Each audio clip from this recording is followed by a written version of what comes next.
Syarah Al-Usul As-Sittah. Qala al-mu'allifu Syekhul Islami Bismillahirrahmanirrahim. Min a'jabil ujabi wa akbaril ayati dalati ala qudratil malikil ghallabi sittatu usulin bayanahallahu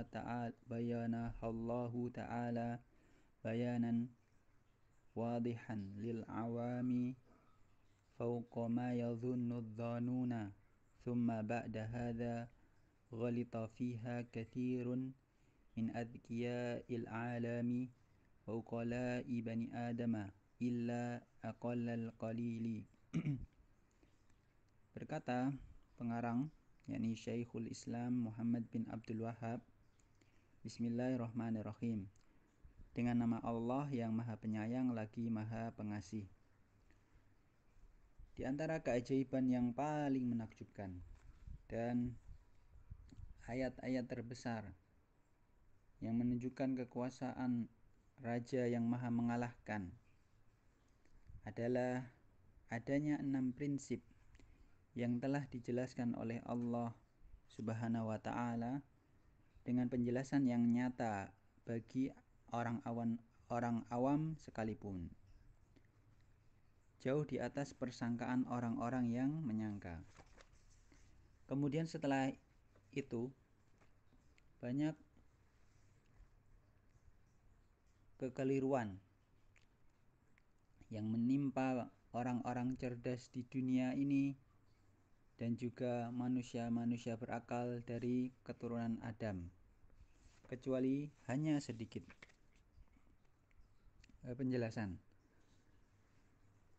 Perkataan pengarang, bismillah. Pengarang rahimahullah memulai penulisan kitabnya dengan basmalah. Ini dalam rangka mengikuti kitab Allah Subhanahu wa Ta'ala karena ia diawali dengan basmalah. Juga untuk meneladani Rasulullah Shallallahu Alaihi Wasallam karena beliau selalu memulai tulisan-tulisan dan surat-surat beliau dengan basmalah. Jar dan majrur di sini terkait dengan fiil yang mahdhuf, fiil yang dihapus atau tidak disebutkan dan diakhirkan, yang munasib, yakni yang sesuai dengan posisinya dalam kalimat. Bentuk perkiraannya adalah bismillahi aktubu, yakni fiil mahdhufnya adalah aktubu, dengan menyebut nama Allah aku menulis. Kita perkirakan dengan fiil, ya.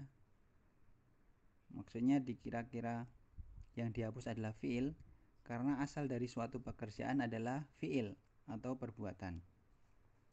Kita perkiraan fiil itu juga diakhirkan karena ada dua faidah. Kenapa fiilnya diakhirkan? Yang pertama, mencari keberkahan atau tabaruk dengan memulai tulisan dengan menyebut nama Allah Azza wa Jalla. Kemudian yang kedua, memberikan faidah hasr atau pembatasan. Karena mendahulukan muta'alliq bihi, yakni jar majrurnya, memberikan faidah hasr.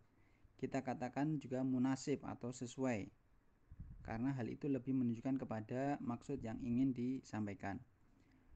Jika kita katakan misalnya ketika kita ingin membaca sebuah kitab dengan bismillahi nabtadi'u atau dengan nama Allah kita memulai, tentu tidak diketahui perbuatan apa yang kita memulai, akan tetapi jika kita katakan bismillahi naqra'u, dengan nama Allah kita membaca, kalimat ini lebih menunjukkan kepada maksud yang akan disampaikan.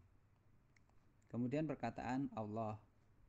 Allah adalah lafadz kemuliaan atau lafzul jalalah yang menunjukkan nama yang menunjukkan kepada Sang Pencipta Azza wa Jalla. Kemudian nama ini diikuti seluruh nama-nama lainnya. Bahkan Allah Azza wa Jalla berfirman, Kitabun anzalnahu ilaika litukhrijan nasa minad dhulumati ilan nuri biidzni rabbihim ila siratil azizil hamid. Allahilladzi lahu ma fis samawati wa ma fil ard. Ini adalah kitab yang kami turunkan kepadamu, yakni kepada Nabi Muhammad, agar engkau mengeluarkan manusia dari kegelapan kepada cahaya yang terang benderang dengan izin Rabb-Nya, yaitu menuju jalan Zat yang maha perkasa dan maha terpuji. Allah yang memiliki segala yang di langit dan di bumi. Ini surat Ibrahim ayat 1 dan 2. Kita tidak mengatakan bahwa lafzul jalalah Allah di sini berkedudukan sebagai sifat. Tetapi kita katakan bahwa ia merupakan ataf bayan. Sepertinya bagi yang sudah belajar nahwu akan memahami. Jadi bukan posisi sebagai sifat, akan tetapi sebagai ataf bayan. Agar lafzul jalalah ini tidak menjadi tabi, ya, tabi yang mengikuti aturan naat kepada man'ut. Oleh karena itu para ulama mengatakan isim ma'rifat yang paling ma'rifat adalah lafal Allah, karena ia tidak menunjukkan kepada seorang pun atau suatu apapun selain Allah Azza wa Jalla. Kemudian perkataan yang maha penyayang, ya, Ar-Rahman. Ar-Rahman yang maha penyayang. Ar-Rahman adalah salah satu di antara nama-nama yang khusus bagi Allah, yang tidak dipakai untuk selainnya. Sedangkan makna Ar-Rahman adalah yang disifati dengan rahmat yang luas. Kemudian perkataan Ar-Rahim yang maha pengasih.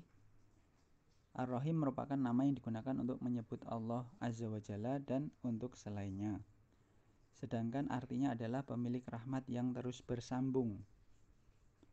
Ar-Rahman adalah pemilik rahmat yang luas, sedangkan Ar-Rahim adalah pemilik rahmat yang terus bersambung. Jika keduanya disatukan, maka yang dimaksud dengan Ar-Rahim adalah penyambung rahmatnya kepada siapa saja yang dia kehendaki di antara para hamba-hambanya.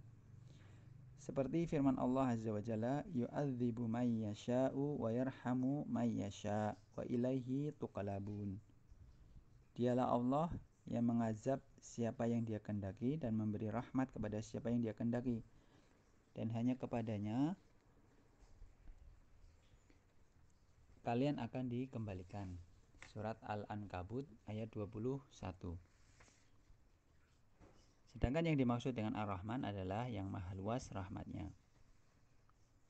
Perkataan pengarang, di antara keajaiban paling menakjubkan dan ayat-ayat terbesar yang menunjukkan kekuasaan dari Raja yang maha mengalahkan adalah adanya 6 prinsip. Sittatu usulin. Syekhul Islam Muhammad bin Abdul Wahhab rahimahullah memiliki perhatian terhadap risalah-risalah ringkas yang dapat dipahami oleh orang awam dan penuntut ilmu.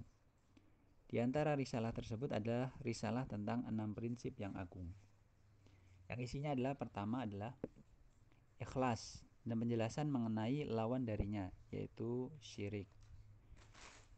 Yang kedua, bersatu di dalam agama dan larangan untuk berpecah di dalamnya. Yang ketiga, mendengar dan taat kepada ulil amri. Yang keempat, penjelasan perihal ilmu dan ulama, fikih dan fuqaha, serta siapa yang menyerupai mereka namun sebenarnya bukan bagian dari mereka. Yang kelima, penjelasan mengenai siapa sebenarnya wali Allah. Yang keenam,